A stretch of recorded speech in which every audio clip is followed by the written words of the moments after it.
come on in and stay a while. It is our nightcap here on semifinal Friday in the Class B State Volleyball Tournament in the year of 2023. Presented to you by Giving Hearts Day. I'm Brett Loftis. He's Coach Nick Tice. It is Northern Cass and Dickinson Trinity, the #1 team here in 2023, playing the defending state champion Jaguars. And let's start out with the obvious, Coach.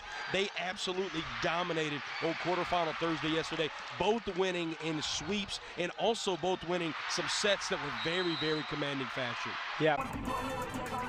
We are live here in Fargo, North Dakota. It is the Final Four here in Class AA. Fargo North, undefeated, #1 all year, playing host to West Fargo Horse. Come on in and stay a while. It's a cold one out here, but hopefully it's warm wherever you are. Brett Loftis, Dan Doherty here on Beck TV. And Dan, let's talk about the obvious. The Hawks of Horace, second year as a varsity program. First year they've had seniors, and they're here in the Final Four. We are live here in the Carl Gard Gymnasium in Bismarck, North Dakota for the WDA Championship. I'm Brett Loftis. He is Coach Kyle Keither. And, Coach, I really don't think that we could have predicted, well, no, we could have. It's #1 versus #2 here in the WDA, the Blue Jays and the Patriots. And, Coach, we first have to start off with the Patriots. They have won 7 straight WDA championships. Coach Zastapol's been here, and she's won here quite a lot. Ty Munson hand off to Carlos Julian. Julian finds some space. Carlos has the sideline. He's going to rumble. Only one man that can catch him. Phillips cannot.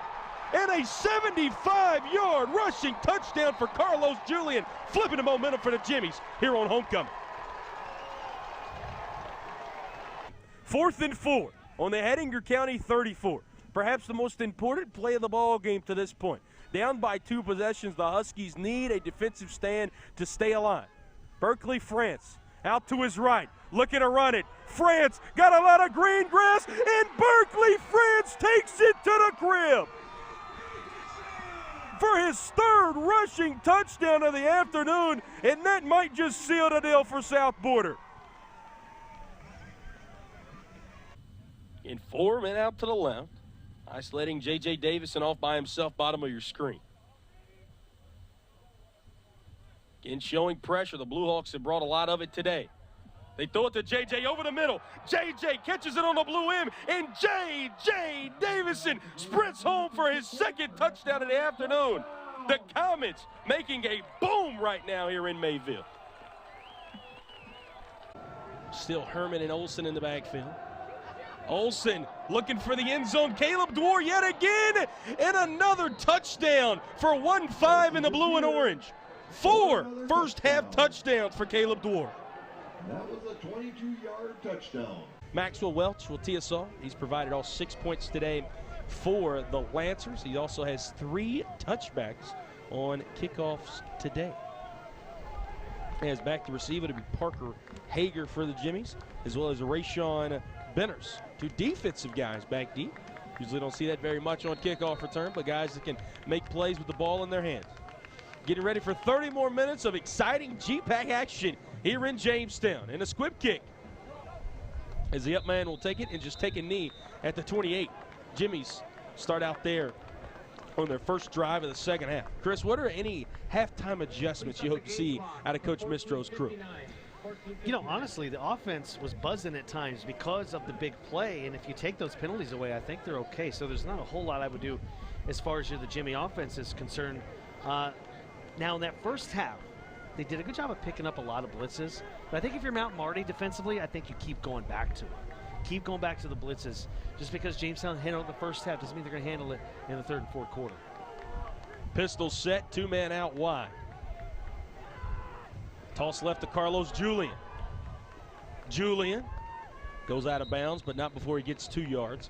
Mentioned the 75 yards for Julian on the ground there in the first half. He also just has a catch for 67, and that puts him as our leading receiver in this afternoon's contest. On the other side, offensively for Mount Marty, 4 catches for Mr. Jonah Miyazawa. And he's the leading receiver over there with 69 yards as well. Shotgun 2nd and 8 on the Jimmy 31. Only 5 men in the box. Munson back to pass under a lot of pressure and overshoots his intended receiver of Micah Madu. And haven't called Micah's name too much today. 164 career receptions. He's a big-time threat in that slot. He's a fifth-year guy, but he's only gotten targeted, that just being the third time. Well, they're taking him away. They got some bracket coverage on him most of the time, and they're taking him away, and they're trying to force other Jamestown receivers to beat them. And you know what? Because of the way Carlos Julian has played, it's been all right for Jamestown. So 3rd and a long 8. 2 men out to the right. Munson back to pass. Pressure coming. Fires one over the middle, and it's caught. Colton Schumacher with his 3rd catch of the day will get the Jimmies up to the 46 and a first down.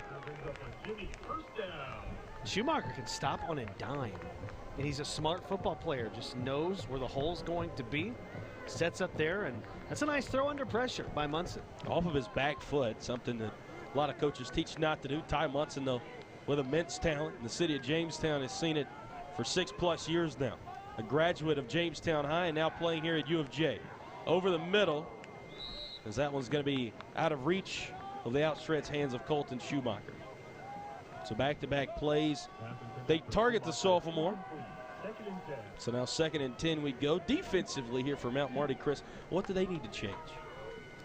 Well, if you're Mount Marty, I like what they're doing. You brought it up. Matt Ewan, they're doing a good job keying on him, forcing other guys to beat them. It's really just eliminating the big plays. And how you do that, they've missed a couple of tackles on their big plays they've allowed. Chris Saylor gets his first carry of the day. Some patient running, cuts it back inside, breaks another tackle, and rumbles himself down inside of the 37-yard line. That's what I'm talking about. They had a shot to get him down. He wouldn't have gained very much. Look, you're up here. This isn't bad defense for Mount Marty. You force him back inside, but nobody's filling that gap. And he makes 3 guys miss in one juke move. What a run there from Chris Saylor. It's the first time he's been on the field today offensively. And obviously his first carry. Puts the ball inside of Mount Marty territory. Handoff. It's Chris Hammett. Get his 6th touch of the day. Hammett, if you remember right, had that play where he had 2 penalties that equaled 30 yards, really set the Jimmy's back. He's bounced back well since that play. He has. He had that big chunk run and some tough love from his head coach. But man, they love playing for Mistro. They love this dude. They want to compete each and every play. I know Hammett was disappointed in himself for those 2 penalties, but he's back. He's forgotten all about that now. Mistro had his best season in his 5-year tenure last year at 4-7, a program continuing on the up and up.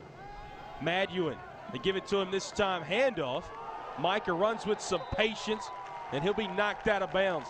Jimmy's sideline fired up after some of the blocks they got there on the outside. Hey, we talked about it. Mount Marty's done a good job on Matt Ewan. So you give him the football. Let him run with it. Let him make a play. Picks up 5 there. Zach Hammond. Nothing wrong with that block. All legal. Lifted a man up and threw him down on the ground. Maybe has used that frustration from the first half and now using it to his advantage. Only 10 on the play clock. 3rd and 1. Speed option out to the left. As Munson just takes it, falls forward for presumably what should be the first down. As they haven't moved the chains quite yet. And they'll signal 4th down. So not a friendly spot. I thought he got it. They barely even moved the yard marker. So 4th and, I don't know, probably about 4 inches, if I had to assume. Munson with a loaded backfield, not a wide receiver in the game. Handoff Hammett. Runs it up the middle, and that'll do the trick. However, 2 flags come in at the end of the play. Now, the Jamestown O-line gets push and does what they need to do. Let's check in on these and see if this is going to stand for a first down. 72 first half penalty yards on 8 penalties. The Jimmies are signaling that's again Mount Marty. Let's hear the official word.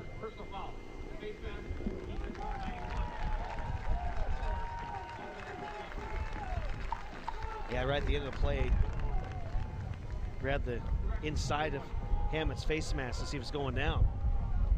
Yeah, Brandon Kraft, the senior from Hellendale, California, was got called on the face mask penalty. You see him grab it there just at the end. So now, 1st and goal on the 9. Jimmy's have a chance to take a 2-possession lead. Hand off to Hammett.